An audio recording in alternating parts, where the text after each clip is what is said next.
이 시간에도 큰 은혜 주실 줄 믿습니다. 여러분은 하나님이 주기를 기뻐하시는 분이라는 거 믿으세요? 구하라 그러면 너에게 주실 것이요, 찾아라 그럼 너희가 찾을 것이요, 문을 두드리라 그럼 너에게 열릴 것이니라. 아들이 떡을 달랐는데 떡 대신에 돌을 주며 생선을 달랐는데 생선 대신에 뱀을 줄 자가 있겠느냐.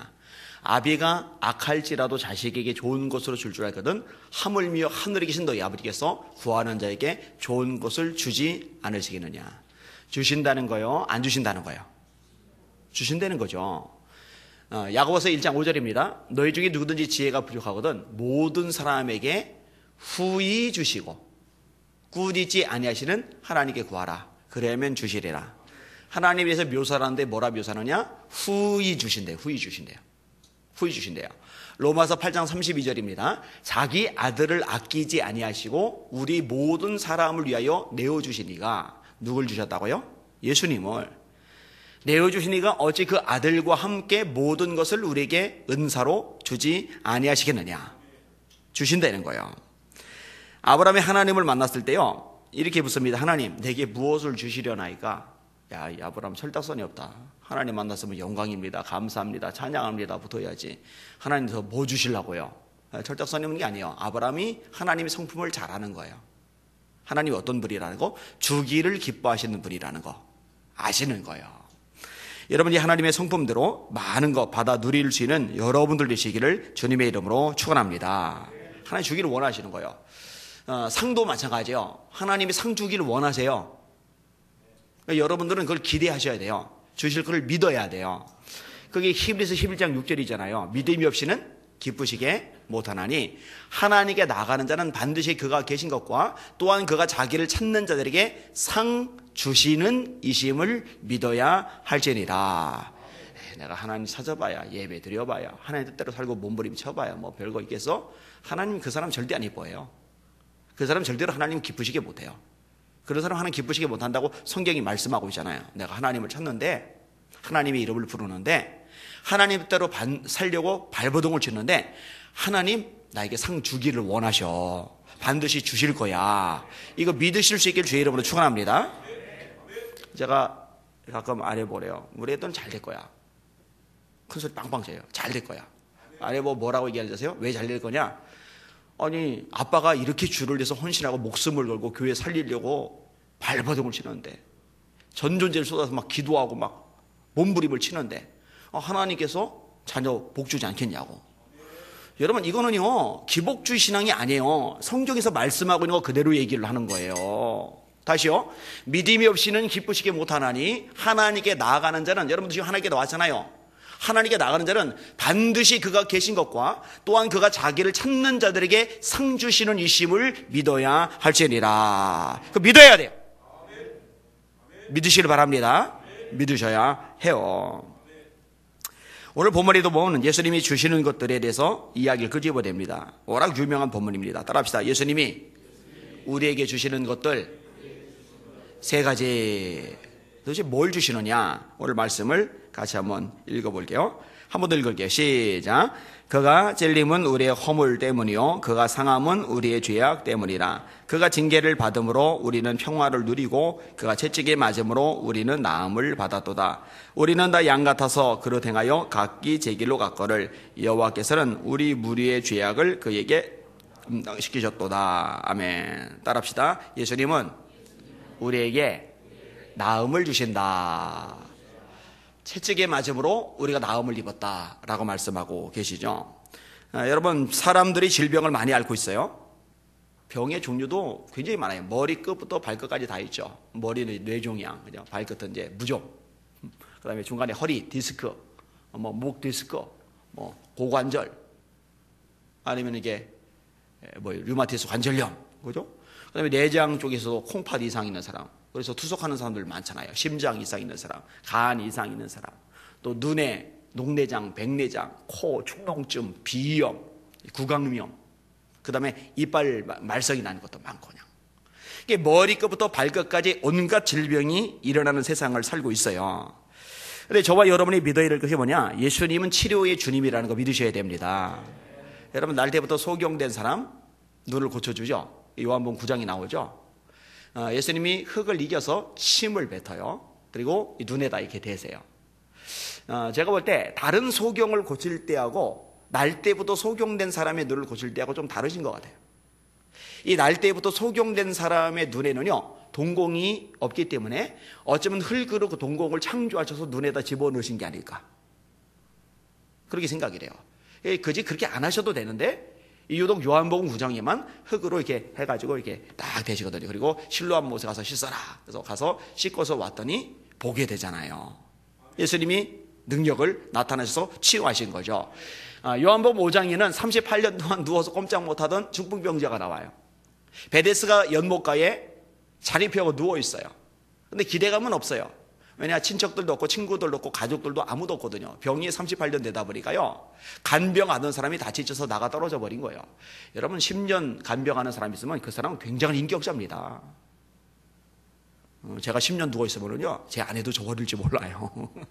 10년 쉬운 세월이 아니에요. 38년이면은요, 박재신 집사 평생 산 세월이에요. 그 태어나서부터 지금까지 평생을 중풍병으로 누워있다고 생각을 해봐요. 이거 어마어마한 세월이죠. 그러면 지쳐요. 예수님 만나서 하는 소리가, 나를 물에 넣어줄 사람이 없는데요. 예수님이 말하세요. 네 자리를 들고 일어나라. 그러니까 38년 동안 이 자석에 붙은 모처럼 이 바닥에 달라붙어 있던 이 중풍병자가 벌떡 일어나더니 자리를 둘둘 말더니 옆구리에 끼고서 왔다 갔다 그러니 사람들이 난리가 나죠. 예수님 치료의 주님이시란 말이에요. 혈주증 걸린 여인은 보세요. 12년간 앓았어요. 하혈을 계속하는 거예요. 생리기간 외에도 피를 쏟으니 얼마나 냄새는 심하겠고, 위생상태는 얼마나 안 좋겠고, 기운은 얼마나 빠지겠고, 게다가 의사 찾아다니느라고 있던 돈, 있던 재산 다 날려버리고 가난뱅이가 됐어요. 그리고 몸은 더 아파져요. 바람만 불면 쓰러질 것 같은 그 지친 몸, 흐느적거리는 몸 가지고 무리들에게 둘러싸 있는 예수님까지 파고 들어가니 얼마나 고역이에요. 게다가 걸리기라도 해봐요. 욕 직사게 먹는 거예요. 그래도 마음 하나요, 믿음 하나요. 예수님 옷자락 만지면 나 예수님 옷자락 만지면 나 고침받아. 비집고 들어가서 예수님의 옷자락을 대는데 손이 옷자락에 닿는 순간 예수님의 능력이 여인에게 흘러 들어가면서 피가 멎어버렸잖아요.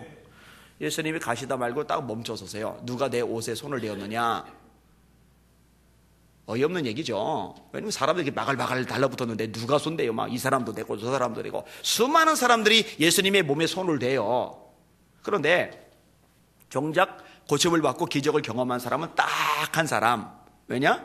믿음이거든요. 그래서 예수님이 네 믿음이 너를 구원하였다라고 말씀하시는 거예요. 저는 예배 중에 나와 있는 것도 마찬가지라 생각을 해요. 제가 날마다 하루도 안 빠지고 기도하는 제목이 있어요. 뭔지 아세요? 하나님, 우리 예수 비전교회 안에 진짜 예배자들을 세워주시옵소서. 이거는 굉장히 중요한 기도 제목이에요. 저는 설교자 이전에 제가 예배자로 섭니다. 정말 하나님 그분만을 바라보고 그분께 집중을 해요. 수많은 무리들이 모여도, 수많은 무리들이 만져도, 수많은 무리들이 왔다 갔다 해도 정작 주님의 능력, 역사, 기적, 축복, 살아계심을 경험하는 사람은 믿음으로 그 옷자락을 만지는 여인이었다는 거 잊지 마시기를 주님의 이름으로 축원합니다. 이렇게 주님 앞에 나왔다면 믿음으로 주님의 옷자락을 만지시길 바랍니다. 그게 좋아요. 그런 믿음, 그런 자세가 필요한 거죠. 사랑교회 오미의 성도님의 간증이에요. 남편이 배가 너무 아파요. 그래서 버티다 못해서 아무래도 이건 그냥 해결될 게 아닌가 보다 하고 병원에 갔는데 웬걸 소장암이에요. 의사가 이미 간, 방광, 폐까지 전이 돼서 일주일을 넘기기 어렵대요. 보통 이 말기암 환자들이 병원 가도 3개월 정도는 유예기간이 있어요. 6개월 정도는 휴예기간이 있어요. 근데 일주일이라 그러니까 참 미련하기도 병원에 간 거죠. 살아날 가능성도 없고 어차피 병실도 부족하니까 수술이고 뭐고 우리 병원은 안 한다. 그냥 퇴원하라고 밀어내는 거예요. 퇴원 후 남편이 시골 사는 고모님 댁에 가서 요양을 해요. 그곳에서 고모님의 권유로 교회를 다닙니다. 아내는 남편이 교회에 나간다는 소식을 들었지만 자기는 이제 불교 신자니까 어떡할지를 모르는 거예요. 근데 곧 죽는 남편이 교회 간다는 거 가지 말라 할 수는 없고, 그렇다고 자기는 불교 신자인데 따라서 교회 가기는 그렇고 망설이고 있는 거예요. 근데 하루는 꿈에 십자가 막대기가 나타나는 거예요. 이 막대기가 나타나서 등을 냅다 치는데 이 십자가 막대기로 등을 맞는 순간에 온몸이 뜨거워지는 이런 꿈을 꿔요.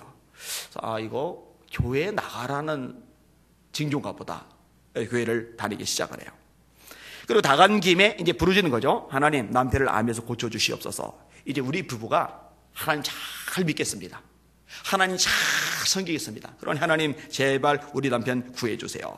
그리고 남편과 함께 100일 작정 새벽기도 그리고 100일 작정 철야기도를 드리는 거예요. 여러분, 건강한 사람도 새벽기도 어렵습니다. 제가 요즘 기쁜데 안 보이던 새벽 예배자들이 보이거든요. 얼마나 반갑고 얼마나 기쁘겠어요. 그죠? 근데 안 하다가 새벽기도 하려면 힘들거든요. 멀쩡한 사람도 피곤하거든요. 그런데 암이 간, 배, 소장까지 다 번진 사람이 새벽기도 하려니, 게다가 철야기도까지 하려니 얼마나 힘들어요. 그런데 목을 거는 거죠. 목을 걸고 기도하는 거죠. 안 죽어요. 시간이 가는데. 기한이 넘어갔는데 안 죽어요. 작정기도를 둘이서 계속 하는데 또 꿈을 꿔요. 어떤 사람이 나타나가지고 남편의 배를 칼로 째더니 뭘 이렇게 끄집어내는 꿈을 꾼 거예요. 그러면서 생각이 나는 거예요. 하나님이 고쳐주셨나 보다. 이런 걸 보통 이제 지식의 말씀의 은사라고 그러는데, 근데 진짜로 하나님이 치료해 주신 거예요. 할렐루야. 고침받은 거죠. 일주일밖에 못 산다던 사람이 잃어버린 신앙 찾고 하나님 섬기고 매달리고 부르짖으니까 하나님이 치유해 주신 거예요. 그쪽에 쓴 글을 읽어드릴게요. 김미숙 권사님이 연락을 하셨습니다. 아끼는 동생이 너무 아픈데 제 기도를 받고 싶다고 하셨습니다. 토요일은 주일을 준비하는 시간이기에 많이 바쁘지만 얼마든지 모시고 오라고 했습니다. 그렇게 한 첫 번째 이유는 김미숙 권사님이 저를 위해 늘 기도해 주시는 귀한 권사님이시기 때문이고, 저를 기도해 주는 분들이 전국에 많이 깔렸어요. 이제 그 중에 특별히 열심히 해주는 분들이 있어요. 그 중에 한 분이에요. 두 번째 이유는 아픈 것이 얼마나 힘든 것인지 제가 잘 알기 때문입니다. 아픔은 정말 시달려요. 아프시다는 권사님이 다른 권사님과 함께 찾아오셨고 후에 김미숙 권사님이 오셨습니다. 이야기를 나누는 중에 정말 마음고생과 몸고생이 심하시다는 것을 알게 되었습니다. 그래도 하나님이 역사하시면 얼마든지 회복될 수 있다는 것을 수없이 경험했기에 담대한 마음이 있었습니다. 감동되는 대로 필요한 이야기를 해드렸고 안수 기도도 해드렸습니다. 감동돼서 이야기할 때는 관건이 있어요. 순종하느냐 순종하지 않느냐. 그게 이제 관건이에요. 아래는 그 이로 김미숙 권사님이 페이스북에 올리신 글입니다. 언니 나 죽었으면 좋겠어. 머리가 너무 아파. 소화도 안 되고 귀에 이명이 끝없이 소리가 나고 있어. 반복되던 고통이 너무 심하다며 울먹인다. 명의 찾아 산만리 온갖 좋다는 치료 다 받아보고 검사라는 검사 다 받아봤다. 양방과 한방을 섭렵했다. 언니 나 성령 충만하신 목사님께 안수기도 받았으면 좋겠어. 그래? 그럼 안희한 목사님 기도 받아볼래? 너무 바쁘신 분인데 지금 부산 집회 가셨는데 오셨는지 문자 드려볼까? 언니 안 목사님? 그리 좀 좋지요 주여. 급해졌다 내 맘이. 조산기가 있어 병원에 입원해 며느리 때문에 마음 졸이고 있다가 우선 퇴원해도 된다 해서 우리 부부는 아침 일찍 산부인과로 가서 퇴원 수속해서 친정집으로 데려다주고 오후에 직원 결혼식에 간다는 남편에게 차를 태워달라고 부탁해서 예수비전교회 안희한 목사님 교회로 갔다. 안희한 목사님은 미리 와 있는 후배와 시간을 내주시며 마음속에 힘들었던 사연을 다 들어주시고 위로해주고 계셨다. 그리고 힘있게 말씀으로 선포하시며 안수 기도해 주셨다. 저녁 식사라도 목사님과 함께하고 싶었는데 주일 설교 준비와 기도하시는 시간이 부족하실 목사님 일정 때문에 아쉬움만 남기고 헤어졌다. 그래도 V로 포즈 잡고 인증샷은 남겼다. 언니 수고했어. 안희한 목사님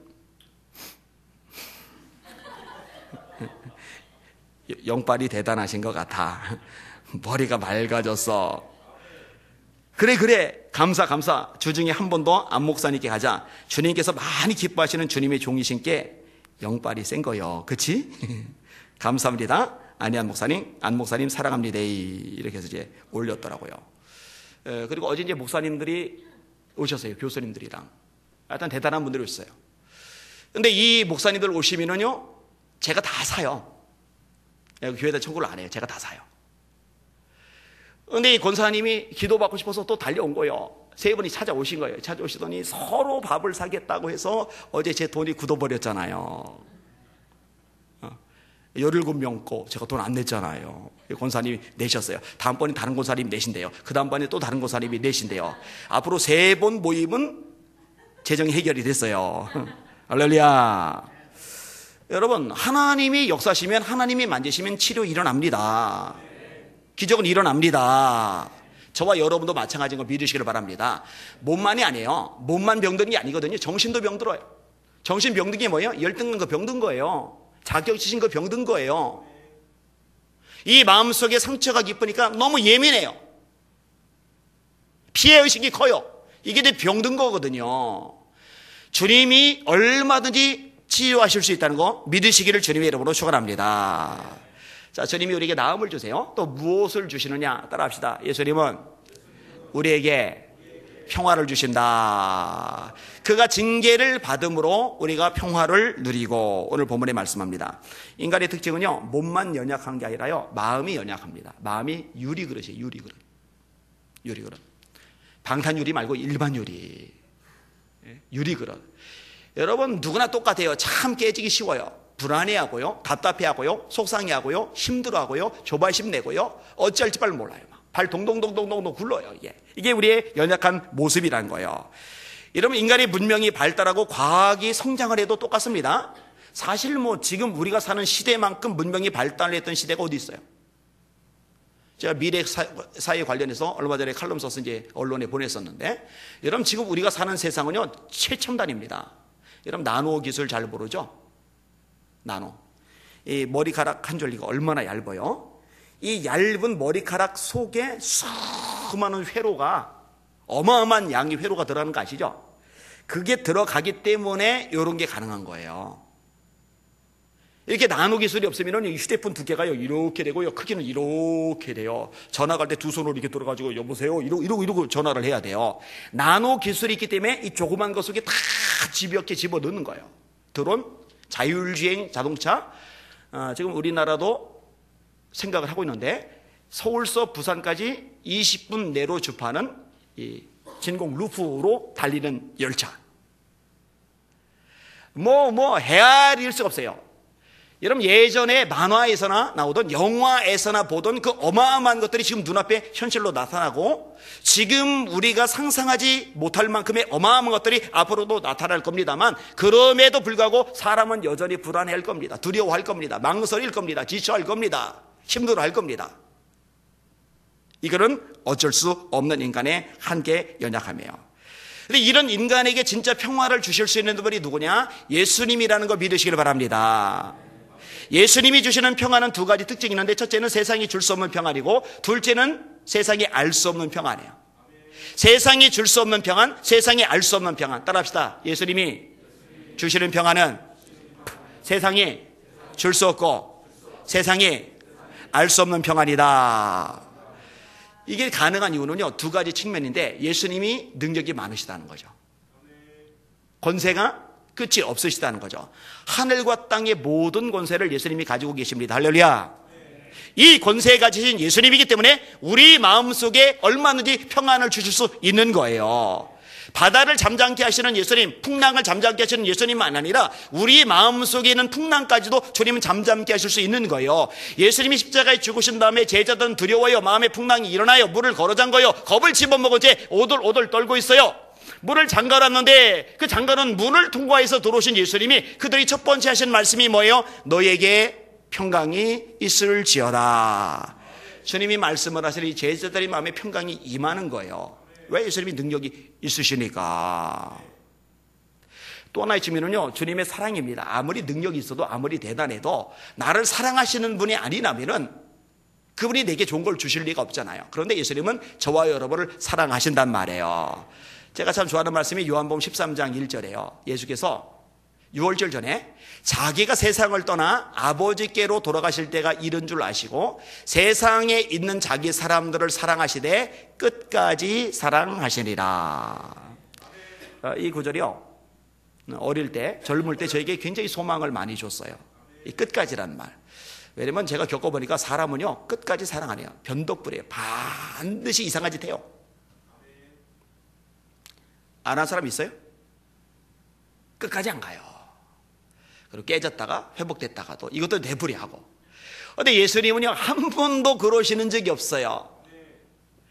자기 사람들을 사랑하시되 끝까지 사랑하시리라. 한 번 손을 내미셨으면 이 내민 손을 먼저 거두시는 적이 없어요. 우리가 그 손을 뿌리시고 도망갈지언정 그래도 손을 내밀어요. 로마서 10장 마지막 절 말씀대로 거스려 말하는 백성에게 내가 종일 내 손을 벌려놓으라. 제 마음을 찡하게 하는 거. 아쉬운 건 우린데, 모자란 건 우린데, 손 내밀 건 우린데, 우리는 맨날 도망가고 손 뿌리치고 정작 아쉬울 것 없는, 모자랄 것 없는 주님은 손 내밀고 자존심도 없이 벨도 없이 그냥 기다리고 계시고, 거스려 말하는 백성에게 종일 내가 내 손을 벌려놓으라.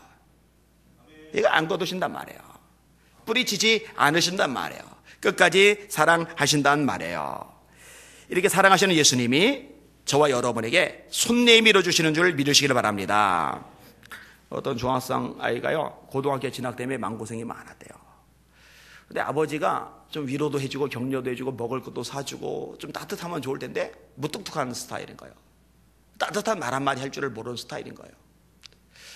자, 어느 날 아버지하고 아들이 텔레비를 보려고 그러는데 시간대가 겹쳤어요. 아들은 음악을 좋아해요. 아버지는 바둑 프로그램을 좋아해요. 근데 우선 아들이 먼저 소파에 앉아서 먼저 리모컨을 잡은 덕분에 음악을 먼저 틀었어요. 근데 웬일로 아버지가 가만히 옆에 이제 앉아 있는 거예요. 이상하다. 왜 아버지가 안 뺏으시지? 근데 음악이 나오는데 그 음악 내용이 뭐냐? 힘들면 기대, 손잡아 줄게. 이렇게 이런 식의 이제 음악인데 그때 이제 기적이 일어난 거예요. 아버지가 손을 내민 거예요. 야, 아버지가 저 음악을 듣더니 평생에 안 하시던 행동을 하시네? 그러니까 감동이 되고 울컥해가지고 우리 아버지한테도 이런 면인데 손을 딱 잡았더니 아버지가 하는 말이 손 말고 리모컨 내놔.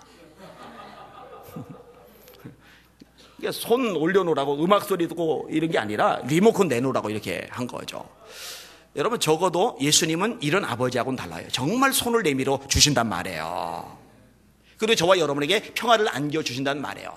아무것도 염려하지 말고 오직 모든 일에 기도와 간구로 너희 구할 것을 감사함으로 하나님께 아뢰라. 그리하면 모든 지각에 뛰어난 하나님의 평강이 그리스도 예수 안에서 너희 마음과 생각을 지키시리라. 믿으시면 아멘. 아멘. 그러니까 어쩔 수 없어. 나 얼마나 지금 삶이 복잡한데. 어쩔 수 없어. 내가 지금 얼마나 시달리는데. 어쩔 수 없어. 내가 지금 얼마나 지금 밑바닥을 박박 끼고 있는데. 나 불안할 수밖에 없고 초조할 수밖에 없어. 그럼 믿음대로 되는 거예요. 못 벗어나요. 근데 하나님의 말씀을 믿는 거예요. 맞아. 하나님 말씀하셨지. 하나님의 평강이 내 생각을, 하나님의 평강이 내 마음을 지켜주신다고. 여러분 하나님의 평강이 생각을 지켜주면 어떡하지 막 골머리 앉고 이럴 거 없잖아요. 하나님의 평강이 마음을 지켜주면요 두근두근 불안 이럴 거 없잖아요. 그래서 제 기도의 분량, 이제는 이제 그런 거 염두에 두지 않지만 예전에 제 기도의 분량은요, 이 마음속의 불안이 사라지고 평안이 임할 때까지, 하나님의 평강이 내 심령을 온전히 다스리고 지배하실 때까지, 그게 제 기도의 분량이라고 생각했어요.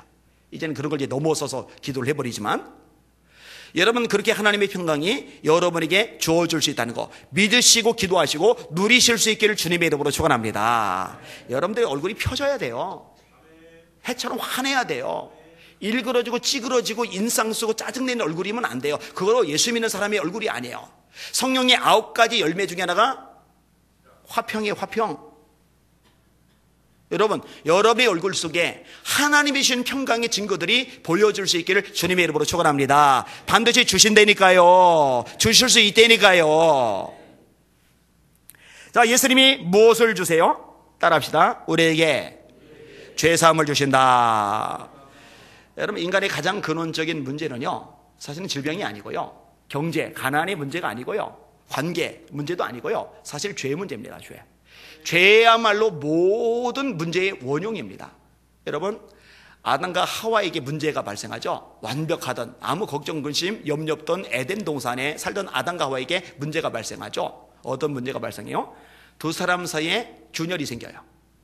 처음에 아담이 하와 보고 이는 내 뼈 중에 뼈요 살 중에 살이야, 너무 이뻐했는데 나중에는 당신이 이렇게 준 이 여자 때문에 내가 이렇게 됐다고 책임 전가를 해요.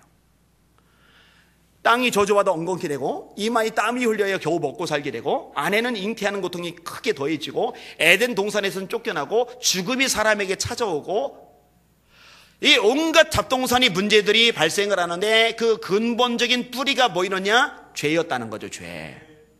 이 죄에서 모든 것이 파상되어 나오는 거거든요. 창세기 6장에 보면은요, 노아의 홍수 이야기가 나옵니다. 하나님이 홍수로 세상을 심판하셔요. 심판한 이유가 뭐예요? 딱 하나입니다. 죄입니다. 사람의 마음의 계획의 생각이 어릴 때부터 항상 악할 뿐임을 보시고 죄악이 세상에 관영했다. 가득 찼다. 그게 심판의 이유예요. 여러분, 창세기 14장에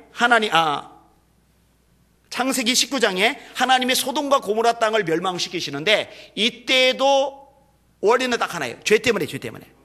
마지막 최후의 심판 때도 마찬가지예요. 북이스라엘이 주전 722년에 아수르 왕에 의해서 시드기야 왕 때 멸망을 당하고 남쪽 유다가 주전 586년에 아까는 호세 왕, 시드기야 왕 때 바벨론 왕 느부갓네살에 의해서 멸망을 당하고, 이 멸망의 원인이 성경에 계속 나와요. 선지자들이 지적을 하는 거예요. 이사야는 말합니다. 머리끝부터 발끝까지 성한 데가 없다. 왜냐? 죄 때문에.